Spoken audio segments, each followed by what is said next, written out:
जय श्री कृष्णा, जय सिया राम, जय श्री राधे राधे, जय श्री महाकाल।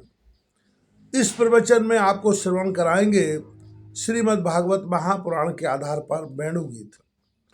श्री सुखदेव जी कहते हैं, परीक्षित, शरद ऋतु के कारण वह वन बड़ा सुंदर हो रहा था। जल निर्मल था और जलाशयों में खिले हुए कमलों की सुगंध से सनकर वायु मंद मंद चल रही थी।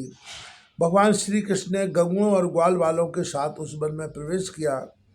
सुंदर सुंदर पुष्पों से परिपूर्ण हरी हरी वृक्ष पंक्तियों में मतवाले भौरे स्थान स्थान पर गुनगुना रहे थे और तरह तरह के पक्षी झुंड के झुंड अलग अलग कलरव कर रहे थे, जिससे उस वन के सरोवर, नदियाँ और पर्वत सबके सब गूंजते रहते थे।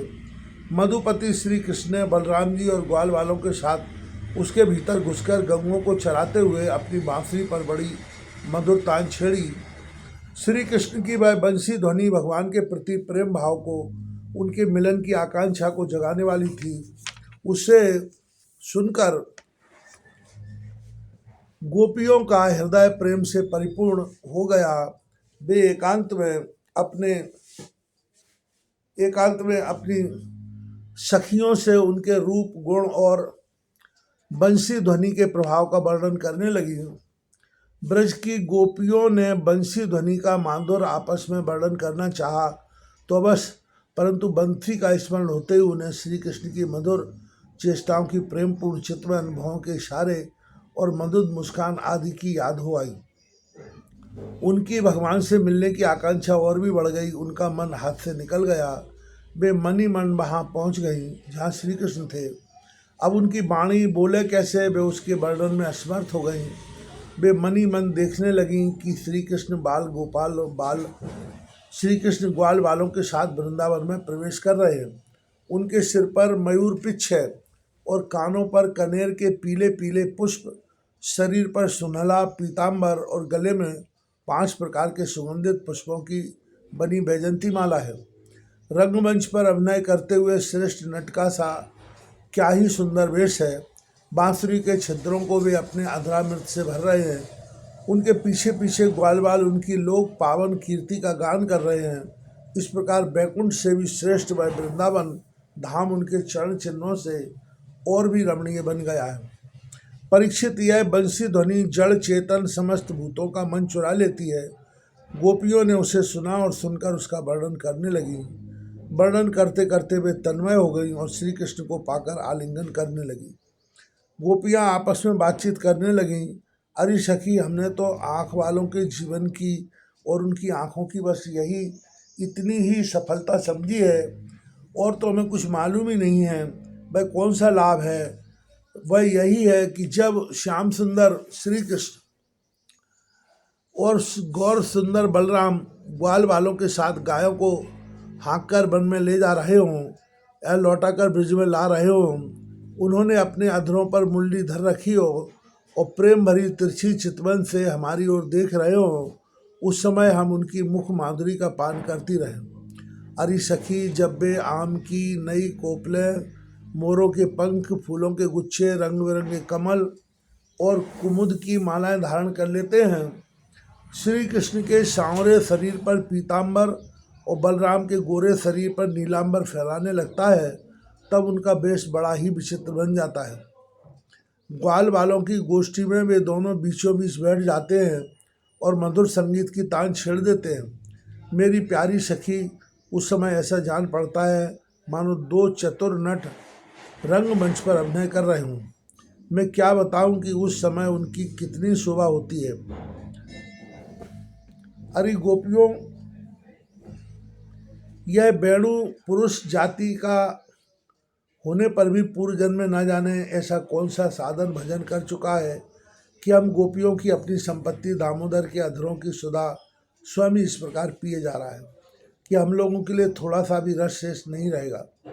इस वेणु को अपने रस से सींचने वाली हृदयनियाँ आज कमलों के मिस रोमांचित हो रही हैं और अपने वंश में भगवत प्रेमी संतानों को देखकर श्रेष्ठ पुरुषों के समान वृक्ष भी इसके साथ अपना संबंध जोड़कर आँखों से आनंद अश्रु बहा रहे हो।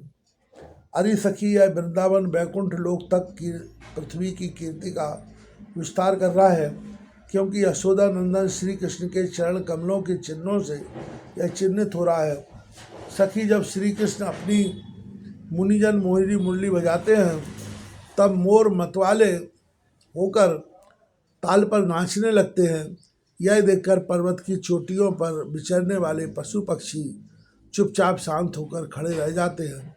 अरे सखी, जब प्राण वल्लभ श्री कृष्ण विचित्र वेश धारण करके बांसुरी बजाते हैं तब मूढ़ बुद्धि वाली ये हरनियाँ भी बंसी की तान सुनकर अपने पति कृष्ण सार मृगों के साथ नंद नंदन के पास चली आती हैं और अपनी प्रेम भरी बड़ी बड़ी आंखों से उन्हें निरखने लगती है। निरखती क्या है, अपनी कमल के समान बड़ी बड़ी आंखें श्री कृष्ण के चरणों पर निछावर कर देती है और श्री कृष्ण के प्रेम भरी चितवन के द्वारा किया हुआ अपना सत्कार स्वीकार करती है। वास्तव में उनका जीवन धन्य है। हम वृंदावन की गोपी होने पर भी इस प्रकार उन पर अपने को न्यौछावर नहीं कर पाती। हमारे घर वाले कुड़ने लगते हैं, कितनी विडम्बना है। अरे सखी, हरनियों की तो बात ही क्या है। स्वर्ग की देवियां जब युवतियों को आनंदित करने वाले सौंदर्य और शील के खजाने श्री कृष्ण को देखती हैं और बांसुरी पर उनके द्वारा गाया हुआ मधुर संगीत सुनती हैं, तब उनके चित्र विचित्र आलाप सुनकर वे अपने विमान पर ही सुदबुद खो बैठती है, मूर्छित हो जाती है। यह कैसे मालूम हुई सखी? सुनो तो, जब उनके हृदय में श्री कृष्ण से मिलने की तीव्र आकांक्षा जग जाती है तब वे अपना धीरज खो बैठती है, बेहोश हो जाती है। उन्हें इस बात का भी पता ही नहीं चलता कि उनकी चोटियों में गुंदे हुए फूल पृथ्वी पर गिर रहे हैं। यहाँ तक कि उन्हें अपनी साड़ी का भी पता नहीं रहता, वह कमर से खिसक कर जमीन पर गिर जाती है। अरे सखी, तुम देवियों की बात क्या कह रही हो? इन गऊओं को नहीं देखती? जब हमारे कृष्ण प्यारे अपने मुख से बांसुरी में स्वर भरते हैं और गंगे उनका मधुर संगीत सुनती है, तब ये दोनों अपने कानों के दोने संभाल लेती है, खड़े कर लेती है और मानो उनसे अमृत पी रही हूँ। इस प्रकार उस संगीत का रस लेने लगती है। ऐसा क्यों होता है सखी?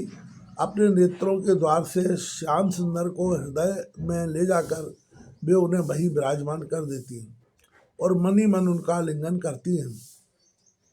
देखती नहीं हो, उनके नेत्रों से आनंद के आंसू झलकने लगते हैं और उनके बछड़े बछड़ों की तो दशा ही निराली हो जाती है। यद्यपि गायों के थनों से अपने आप दूध झरता रहता है, वे जब दूध पीते पीते अचानक ही वंशी ध्वनि सुनते हैं तब मुँह में लिया हुआ दूध का घूंट न उगल पाते हैं न निगल पाते। उनके हृदय में भी होता है भगवान का स्पर्श, संस्पर्श और नेत्रों में झलकते होते हैं आनंद के आंसू।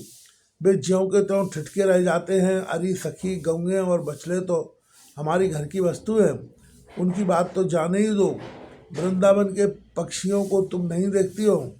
उन्हें पक्षी कहना ही भूल है। सच पूछो तो उनमें से अधिकांश बड़े बड़े ऋषि मुनि हैं। वे वृंदावन के सुंदर सुंदर वृक्षों की नई और मनोहर कोपलों वाली डालियों पर चुपचाप बैठ जाते हैं और आंखें बंद नहीं करते। निर्निमेष नयनों से श्री कृष्ण की रूप माधुरी तथा प्यार भरी चितवन देख देख कर निहाल होते रहते हैं तथा कानों से अन्य सब प्रकार के शब्दों को छोड़कर केवल उन्हीं की मोहिनी वाणी और वंशी का त्रिभुवन मोहन संगीत सुनते रहते हैं। मेरी प्यारी सखी, उनका जीवन कितना धन्य है। अरे सखी, देवता गंगों और पक्षियों की बात क्यों करती हो?